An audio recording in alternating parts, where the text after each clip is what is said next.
जय श्री राम। भारत माता की जय।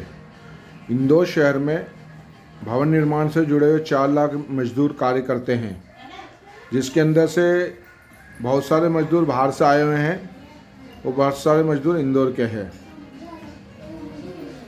इंदौर शहर में बड़ी बड़ी हाई राइज बिल्डिंगें बन रही हैं, मल्टियाँ बन रही है, बड़े बड़े कंस्ट्रक्शन के कार्य हो रहे हैं और इन पे लाखों भवन निर्माण से जुड़े मजदूर कार्य करते हैं। भवन निर्माण के जुड़े हुए मजदूरों के अंदर पुताई का काम करने वाला, वेल्डिंग का काम करने वाला, एलिवेशन सेक्शन का काम करने वाला, कांच का काम करने वाला, जुड़ाई का काम करने वाला, सुतारी काम करने वाला, लाइट का काम करने वाला और भवन निर्माण से जुड़े हुए जितने भी लोग हैं, जैसे छत भरने का काम करने वाला, ड्राइवरी करता है, यहाँ तक कि टेंट का काम करने वाले भी भवन निर्माण के योजना में आते हैं। भवन निर्माण की योजना भवन से कर्मकार कल्याण मंडल की है और इसके अंदर जो पैसा एकत्रित होता है सेस के नाम से, जो भी लोग कंस्ट्रक्शन का काम करते हैं उन्हें मालूम होगा कि जब नगर निगम को 1% श्रमिक टैक्स देना पड़ता है, वो पैसा करोड़ों अरबों रुपये में राज्य सरकार के पास जमा होता है।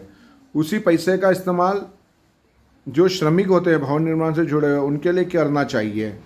यदि कोई श्रमिक है, उसके यहाँ पे शादी है तो उसके लिए पैसे मिलते हैं, उसकी लड़की के लिए, बच्चों की पढ़ाई के लिए मिलते हैं, उसके बाद में इलाज के लिए मिलते हैं, मृत्यु होती है तो मिलते हैं, अगर डिलीवरी होती है तो मिलते हैं। इस तरीके से सरकार की योजना का उसे फ़ायदा मिलना चाहिए। पूर्व में ये योजना लेबर डिपार्टमेंट के पास थी। लेबर डिपार्टमेंट श्रमिकों से सीधे जुड़ा हुआ था, इस कारण से वो इंदौर के अंदर 72,000 मजदूर कार्ड बने गए थे पहले। पर जब से ये योजना नगर निगम को दी गई है, नगर निगम ने इस योजना को पूरा पतीला लगाने का कार्य किया है। इंदौर शहर के अंदर जितनी भी बड़ी बड़ी हाई राइज बिल्डिंगें बन रही है, मल्टियाँ बन रही है, कंस्ट्रक्शन का काम हो रहा है, रोड बन रहा है, वहाँ पे आप पता कर लो कि कोई भी मजदूर का भवन से कर्मकार कल्याण मंडल की योजना का कार्ड नहीं बना हुआ है। उसका सीधा सीधा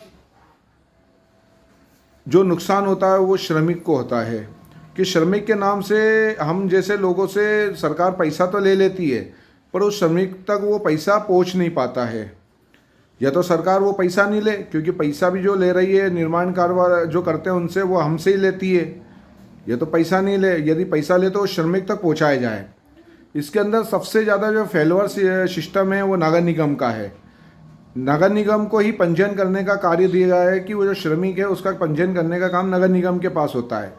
पर नगर निगम ने आज तक कोई भी ऐसा अभियान नहीं चलाया है कि बड़ी बड़ी बिल्डिंग बन रही है या बड़ी बड़ी हाई राइज बन रही है, ये मजदूर चौक है इंदौर के अंदर 28, वहाँ जाके उन्होंने शिविर लगाए हो। नगर निगम का काम सिर्फ ये होता है कि इसका मकान तोड़ा, इसकी दुकान तोड़ी, इसका ये करा, उसका नुकसान करा, उसको ठेला तोड़ा। लोगों को प्रताड़ित करने का काम ही नगर निगम का रह गया। अब उसका भी एक सबसे बड़ा कारण है कि अब क्या होगा कि ना तो महापौर बचे हैं, ना पार्षद बचे हैं, जनप्रतिनिधि है नहीं। सत्ता का केंद्रीकरण हो गया है नगर निगम कमिश्नर के पास में। वो यही नगर निगम कमिश्नर अब सत्ता का केंद्रीकरण होने के कारण इन पर अब किसी का अंकुश नहीं है। इसी के कारण से ये लोग हिटलरशाही और तानाशाही कर रहे हैं। मजदूरों के कार्ड बनाने का कार्य यदि ये करते हैं तो 4 लाख मजदूरों के पंजीयन इंदौर में हो सकते हैं। पर नगर निगम इस योजना को पूरी तरीके से फेल करना चाहती है, क्योंकि इन्हें उस योजना के अंदर भ्रष्टाचार करने के लिए नहीं मिलता है।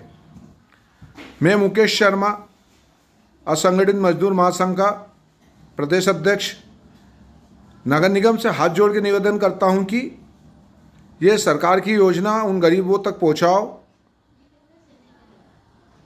और जो आपका मजदूरों के प्रति रवैया है उसे सुधारो।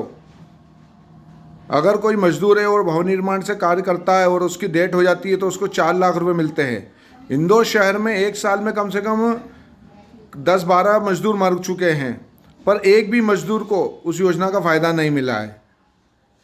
क्यों? क्योंकि नगर निगम, लेबर डिपार्टमेंट और पुलिस डिपार्टमेंट, ये तीनों डिपार्टमेंट उस मजदूर के अधिकारों का हनन करती है। वो जो संबंधित पूंजीपति होते हैं उनसे पैसे लेके इस केस को रफा दफा कर देती है। जय श्री राम। भारत माता की जय। वंदे मातरम।